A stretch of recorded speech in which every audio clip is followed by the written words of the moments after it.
Most important चीज़ ये समझने वाली है कि हम डरे क्यों हैं।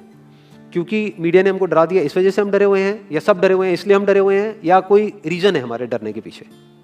बेसिकली जो इन्फॉर्मेशन है जिसके बेस पे हम सोच रहे हैं वो इन्फॉर्मेशन सही इन्फॉर्मेशन नहीं है, वो कंप्लीट इन्फॉर्मेशन नहीं है, वो इनकम्प्लीट इन्फॉर्मेशन है। इस वजह से हम डरे हुए हैं। अगर एक बार क्लियर हमारे पास में इन्फॉर्मेशन आ जाए, हमको क्लियरली समझ आ जाए कि एग्जैक्टली हो क्या रहा है, तो हो सकता है हमारा जो डर है वो बहुत ही कम हो जाए या फिर बिल्कुल ही खत्म हो जाए। करंट सिचुएशन ये है कि नियर अबाउट 2 लाख केसेस हो चुके हैं इंडिया में, करीब करीब 5,800 डेथ्स हो चुकी हैं, 40 लाख टेस्ट हो गए हैं। और ये सबसे इंपॉर्टेंट है समझना हमको कि इस टेस्ट का क्या रोल है, जो भी हमारा डर है उससे उसका क्या कनेक्शन है। तो अगर मैं किसी से भी पूछूंगा कि भाई आप क्यों डरे हुए हो, वो कहेंगे कि इसमें डेथ रेट बहुत ज्यादा है। मैं कहूंगा कितना ज्यादा है, तो वो कहेंगे 2 लाख में से 5800 की डेथ हो गई है। तो दैट मीन्स कितना हो गया डेथ रेट, नियर अबाउट 3% हो गया। 3% का मतलब कि 100 लोगों को होता है, उसमें से 3 की डेथ हो जाती है। क्या ये सच है? पहले इसको समझने की कोशिश करते हैं कि 3% ये कितना है। टेस्ट कितने हुए अभी तक? 40 लाख हुए हैं। और अगर किसी को देखना है कि कितने टेस्ट हुए हैं, कितने हो रहे हैं डेली बेसिस पे, तो एक वेबसाइट है worldometers.info, वहां पर जाकर के आप देख सकते हो कि डेली बेसिस पे कितने टेस्ट बढ़ रहे हैं, किस किस कंट्री में कितने कितने हैं, वो सब आ जाएगा उसके अंदर। तो अभी टेस्ट समझना जरूरी क्यों है? क्या इंडिया की पॉपुलेशन 40 लाख है? नहीं है। इंडिया की पॉपुलेशन क्या है? 130 करोड़। उसमें से टेस्ट कितने हुए हैं?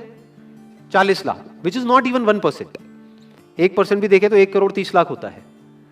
तो 40 लाख टेस्ट हुए, जिसमें से केसेस कितने डिटेक्ट हुए? Near about 2 lakh. ये बिल्कुल ऐसा है जैसे मान लो कि अगर मैं आपसे पूछता हूं कि दिल्ली में रोड्स के ऊपर कितने एक्सीडेंट होते हैं, तो आप क्या कहोगे? आप कहोगे भाई मुझे नहीं पता। तो मैं कहूंगा पता करो, लेट्स फाइंड इट आउट कि भाई कितने एक्सीडेंट होते हैं। तो हमने क्या किया, 10 अलग अलग पॉइंट पे 10 सीसीटीवी कैमरास लगा दिए और उन सीसीटीवी कैमरास में कैप्चर करना शुरू कर दिया कि कितने एक्सीडेंट्स हो रहे हैं इन 10 अलग अलग पॉइंट्स पे।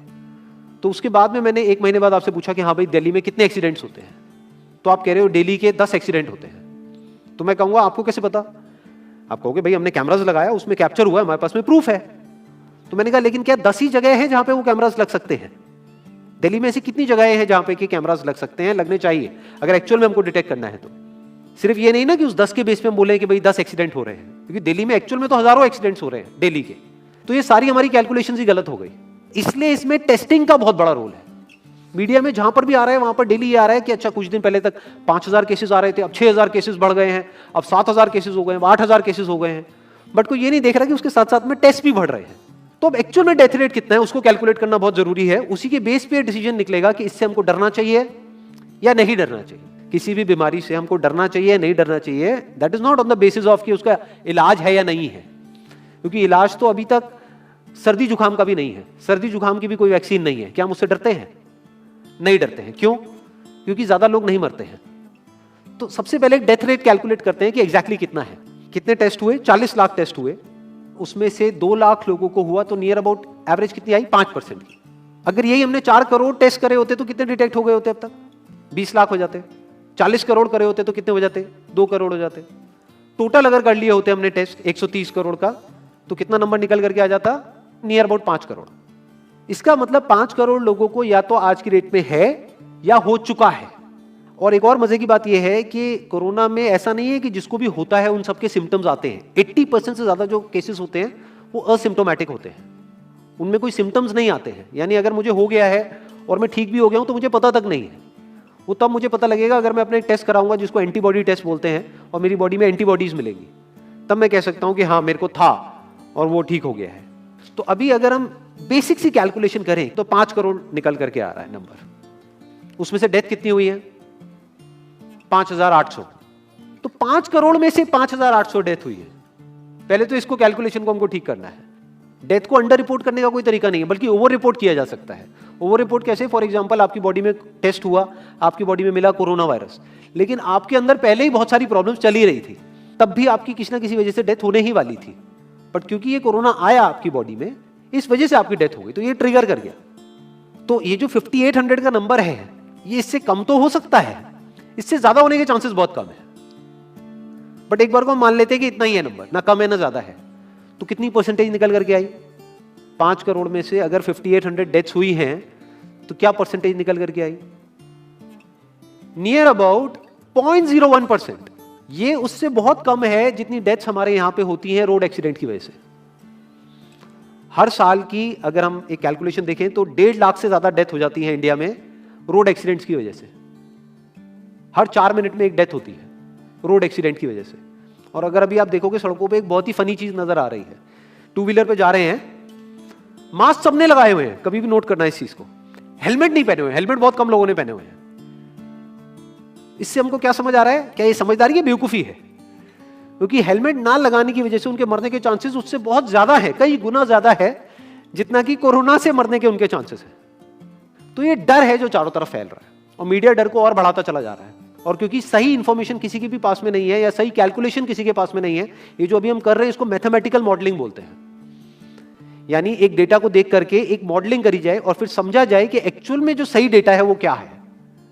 ये नहीं कि लिमिटेड डेटा के बेस पे हम कोई भी कंक्लूजन ड्रॉ कर लें और उसके बेस पे डरते रहें। तो अगर इसका डेथ रेट 0.01% है तो हम सब इतना डर क्यों रहे हैं? क्या कुछ और है जिससे हमको डरना चाहिए, जिससे हम नहीं डर रहे हैं, जिसके बारे में कोई बात नहीं कर रहा है, जो इससे लाख गुना ज्यादा भयानक है? मतलब कोरोना से लाख गुना ज्यादा खतरनाक कुछ है जिससे हम नहीं डर रहे हैं और इससे हम डर रहे हैं। वो क्या है जिससे हमको डरना चाहिए? अनएम्प्लॉयमेंट। अभी पीछे कुछ आर्टिकल्स आए थे न्यूज़पेपर में जहां पे एक फिगर आई थी निकल करके, I am not too sure ये फिगर कितनी सही है कितनी नहीं है, जहां पे आया था कि 13 करोड़ लोग अनएम्प्लॉयड हो गए। इस फिगर से हमको डरना चाहिए। 13 करोड़ लोग अनएम्प्लॉयड होने का मतलब हम समझते हैं कि इसका मतलब क्या है? इसका मतलब ये, अगर इकोनॉमी पॉइंट ऑफ व्यू से देखोगे, कि ये जो 13 करोड़ लोग हैं ये अपने जो खर्चे हैं वो अब बहुत ही लिमिट में कर देंगे। जिस बंदे की नौकरी चली गई है, क्या वो जाकर के मार्केट में नए कपड़े खरीदेगा? क्या अपने बच्चों के लिए खिलौने खरीदेगा? ट्रैवल एंड टूरिज्म तो भूल ही जाओ। ऐसी और हजारों इंडस्ट्रीज हैं जिनकी धज्जियां उड़ जाएंगी क्योंकि डिमांड कम हो जाएगी ओवरऑल इकोनॉमी के लेवल पे। जब डिमांड कम होगी तो क्या करना पड़ेगा इन ब्रांड्स को, इन कंपनीज को क्या करना पड़ेगा, इन मैन्युफैक्चरर्स को क्या करना पड़ेगा? अपनी सप्लाई को कम करना पड़ेगा। जितनी उन्होंने सप्लाई कम करी, अनएम्प्लॉयमेंट और बढ़ गया कि आज जो नंबर 13 करोड़ है वो बढ़ करके कितना हो गया? 20 करोड़। यानी पूरा का पूरा लूप बन जाएगा। इस लूप को बोलते हैं रिसेशन, जो ग्लोबली ऑलरेडी रिसेशन आ चुका है। और अगर यही रिसेशन और डीप होता चला जाए तो उसको बोलते हैं डिप्रेशन, जहां से एक इकोनॉमी को बाहर आने में 5 से 10 साल लगते हैं। तो इकोनॉमी का पहले ही बुरा हाल था, प्लस इस कोरोना की वजह से और बुरा हाल हो गया है, प्लस जो रहा सहा हमारा जो अपना डर है वो सिचुएशन को और खराब करता चला जा रहा है। और इस डर को हर कोई बढ़ा रहा है, कोई भी कम करने का काम नहीं कर रहा है। एक्चुअल में अगर आप मेरे स्टैंड पॉइंट से देखोगे तो डरने की कोई जरूरत ही नहीं है, क्योंकि जो डेथ रेट है वो बहुत ही कम है। तो हम डर क्यों रहे हैं? सोचो। बस इसलिए कि डेथ नहीं होनी चाहिए। अगर यही हमारा ऑब्जेक्टिव है कि डेथ नहीं होनी चाहिए, मतलब हम कहते हैं कि किसी की डेथ नहीं होनी चाहिए, तो फिर तो लॉकडाउन परमानेंट हो जाना चाहिए, सड़कों पे निकलना ही नहीं चाहिए, क्योंकि सीधा सीधा 1.5 लाख डेथ बचेंगी। 1.5 लाख लोग जो हर साल एक्सीडेंट में मरते हैं उनको हम बचा सकते हैं ना, उनकी लाइफ बच जाएगी। परमानेंट कर दो लॉकडाउन को। कैसा है आइडिया? ये बिल्कुल ऐसा है जैसे मैंने एक आदमी की एक कहानी सुनी थी। उसके घर में एक चूहा घुस गया, तो उस चूहे को उसने पकड़ने की बड़ी कोशिश करी, लेकिन वो चूहे को नहीं पकड़ पाया। तो एंड में उसने क्या किया? घर पे आग लगा दी, अपने घर में आग लगा दी। उसके बाद भी चूहा तो बच करके निकल गया, घर चला गया, घर जल गया। यही हालत है इसकी, कोरोना की। इस डर को हमको खत्म करना पड़ेगा, तब जाकर के इस प्रॉब्लम का एक्चुअल में सॉल्यूशन निकलेगा, जो रियल प्रॉब्लम है। और रियल प्रॉब्लम कोरोना नहीं है। रियल प्रॉब्लम क्या है? हमारी जो इकोनॉमी है। रियल प्रॉब्लम क्या है? अनएम्प्लॉयमेंट। तो इस वीडियो के थ्रू मैं अपनी एक हम्बल रिकमेंडेशन देना चाहूंगा गवर्नमेंट ऑफ इंडिया को, या जो भी लोग एक पर्टिकुलर पोजीशन पे हैं उन लोगों को, कि हमको टेस्ट करने कम करने हैं, टेस्ट बढ़ाने नहीं है। अभी हम गलती क्या कर रहे हैं? टेस्ट बढ़ाते चले जा रहे हैं, जिसकी वजह से केसेस बढ़ते चले जा रहे हैं, जिसकी वजह से डर बढ़ता चला जा रहा है। गवर्नमेंट क्या एक क्राइटेरिया नहीं बना सकती कि जो क्रिटिकल केसेस है बस उन्हीं का टेस्ट करो, क्योंकि उन्हीं को हॉस्पिटल में एडमिट करने की जरूरत है, तो उन्हीं का टेस्ट होना चाहिए ना। जो वैसे ही ठीक हो रहे हैं, अपने आप ही ठीक हो रहे हैं, जिनको माइनर सिम्टम्स हैं और वो खुद ही ठीक हो रहे हैं, उनका टेस्ट करने की क्या जरूरत है? उससे तो पैनिक और बढ़ेगा। अगर टेस्ट कर भी दिया तो हम करने क्या वाले हैं? उनको क्या हॉस्पिटल में एडमिट करने वाले हैं? नहीं, घर पे क्वारंटाइन करने वाले हैं। अभी जो क्वारंटाइन वाला फंडा है, ये भी जब बेस छोटा होता है तब तो काम करता है, जब करोड़ों में हो जाता है तब काम नहीं करता है।